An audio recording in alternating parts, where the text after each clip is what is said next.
यो अर्डर चाहिँ मेरो बेस्ट फ्रेन्ड है, उसलाई चाहिँ मैले 11-12 देखि नै चिनेको हो र अहिलेसम्म पनि हाम्रो रिलेसन एकदमै राम्रो छ।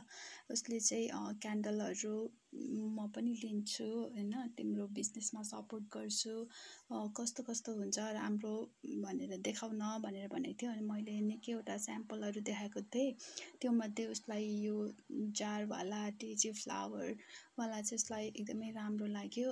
अनि त्यही भएर उसले यहीबाट अनि तर फ्रेग्रेन्स चाहिँ लाइक कुन राम्रो हुन्छ भनेर अप्सनमा मागेको थियो। मैले मसँग भएको सबै अप्सन भने एन्ड रोजमा गरिदेऊ न भनेर उसले भन्यो होइन। कस्तो हुन्छ भनेर कन्फ्युजनमै थियो सुरुमा त, मैले राम्रै हुन्छ भनेर भने। अनि त्यसपछि उसले यो अर्डर गर्यो एन्ड त्यसमा अझै अर्को एक्स्ट्रा डेजी फ्लावर पनि उसले आफ्नो लागि अर्डर गरेछ। एन्ड म चाहिँ यो रेडी भइसकेर प्याकिङ गर्दैछु, एक्साइटेडमा हो मेरो साथीले मगाएको हो भनेर।